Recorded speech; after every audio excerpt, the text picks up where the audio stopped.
Hello and welcome back. Today we're going to talk about one particular part of this image. So all this kind of makes intuitive sense, I think, to a certain degree at least.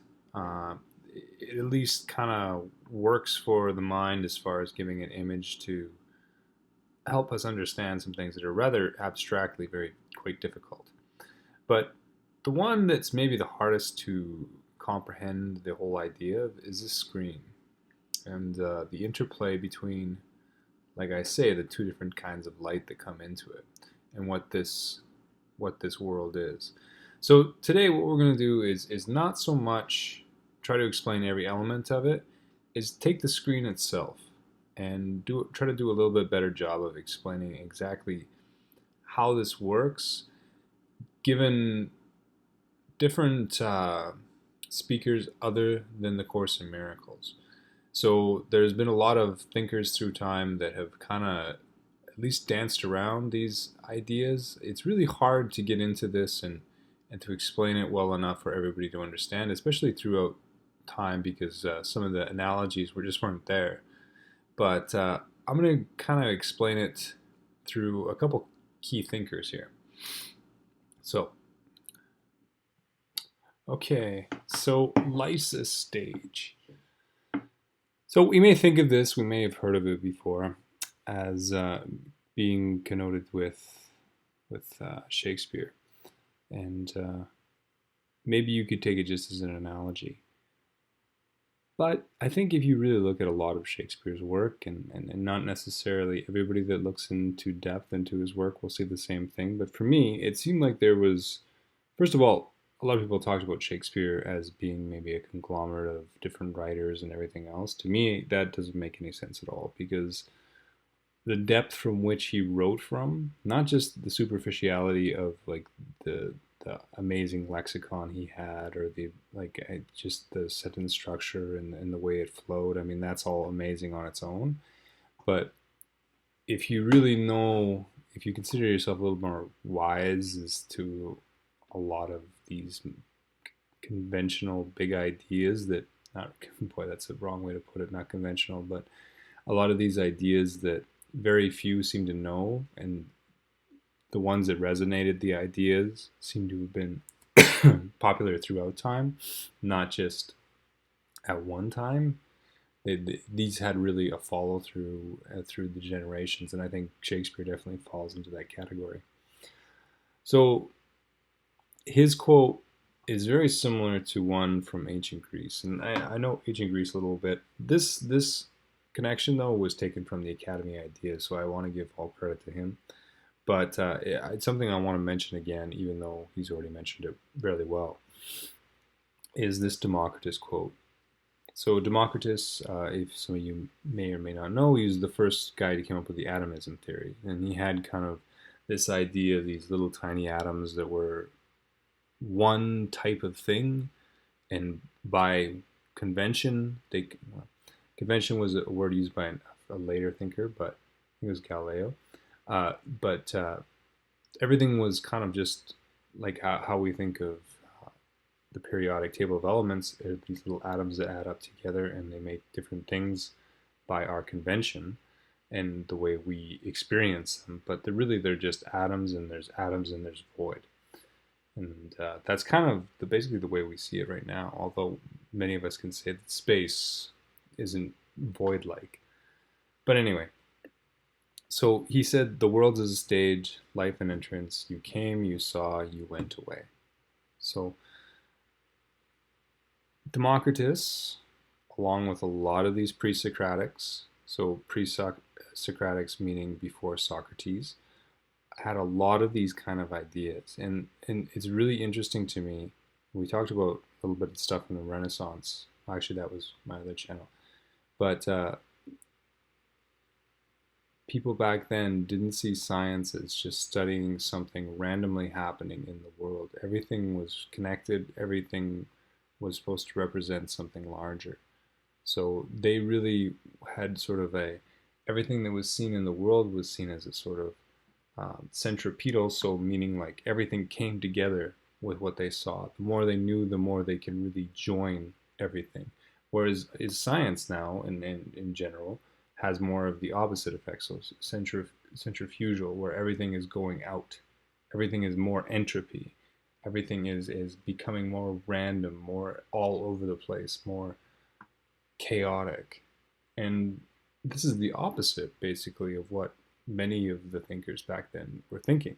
And it really wasn't until Aristotle and after Plato kind of fell from the most dominant thinker of ancient Greece that these ideas really became the opposite of that.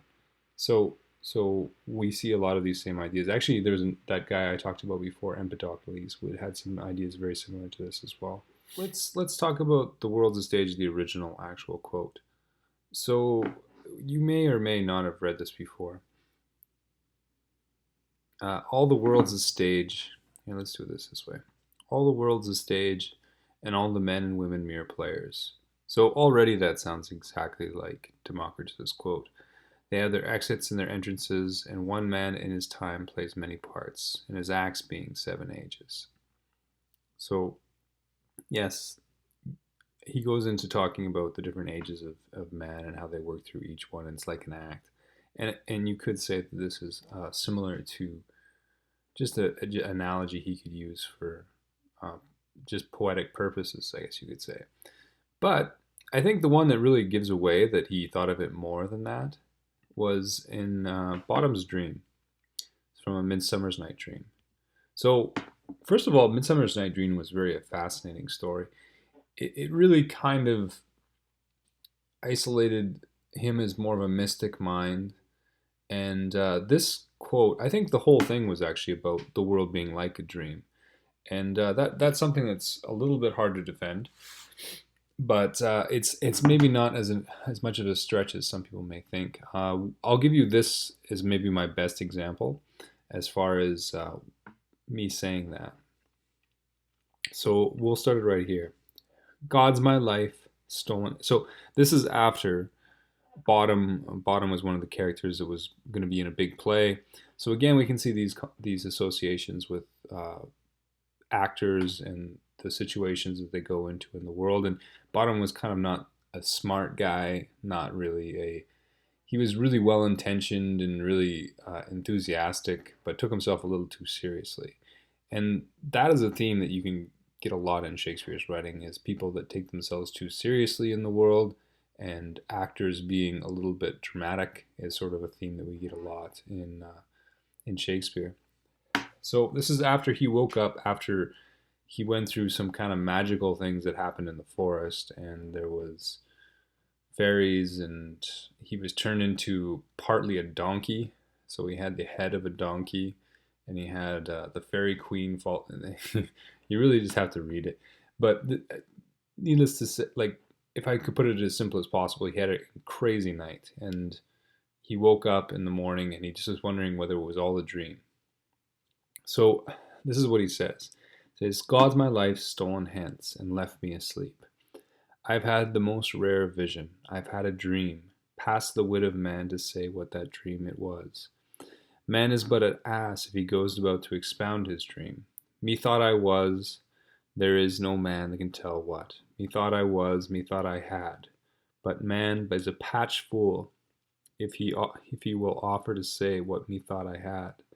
The eye of man hath not heard, the ear of man had not seen. Man's hand is not able to taste, his tongue to conceive, nor his heart to report what my dream was. So I don't know if everybody else is kind of getting the same sort of feeling that I'm kind of getting while I read it, but you can really make the case that he's saying that all the senses that we have in the world that we report to ourselves as reinforcing our world really can't. And he's calling people an ass, as he was a donkey the night before, to expound the dream as something that more than it was. So maybe it's a stretch, but to me, if you look at it conclusively, all of what he wrote, I think you see a lot of this same sort of theme, and I think that he was alluding to something a little bit deeper here. Okay, and then he just says, I will get Peter Quince. So Peter Quince was the one that wrote this story that they were supposed to be doing. and it shall be called Bottom's Dream, so instead of A Midsummer's Night Dream, because it hath no bottom. And I will sing the latter and play it before the Duke. Peradventure, to make it more gracious, I shall sing it at her death. So, obviously, Shakespeare has a beautiful sort of cadence and touch to what he says, but if you look at a lot of what he says, there's a lot to Shakespeare. And I hear a lot of people say that Shakespeare was maybe a conglomerate of ideas, but most of what I see a lot of depth in what he said. So I don't think it's merely that. Also, I have one more here I would like to talk about, and this is from Edgar Allan Poe. So, A Dream Within a Dream. So this is where it gets a little more obvious that they're actually talking about what I'm trying to say, that a lot of people maybe have thought through the years, is when Edgar Allan Poe says this poem, and keep in mind there was a lot of other examples too, like "Merrily, merrily, life is but a dream," and there's, if you really, I mean that's just a song, but you can really get into it and find a lot of examples if you're looking for it. These are just kind of some of the ones I really like. So we'll read this really quick. Take this kiss upon the brow, and in parting from you now, let let me avow, you are not wrong who deem that my days have been a dream. Yet if I hope is flown away in a night or in a day, in a vision or in none, is there therefore the less gone? All that we see or seem is but a dream within a dream. So, I mean, you can make the argument that is pretty clear to what we're saying here, that the world is like a play, it's like a dream. It's not as exactly what it appears to be. So he says, I stand amid this roar on the surf-tormented shore, and I hold within my hand grains of golden sand. How few, yet how they creep through my fingers to the deep. And while I weep, O God, can I not grasp them with a tighter clasp? O God, can we not save one from the pitiless wave? It is all that we see or seem, but a dream within a dream. So you see a little bit of the same ideas as we saw with the last quote from Shakespeare when he was talking from bottom, that everything we see is seem. What seems to be real is maybe a dream within a dream. So I think this is something worth noting, at least. And we'll give a little more evidence of how could be true.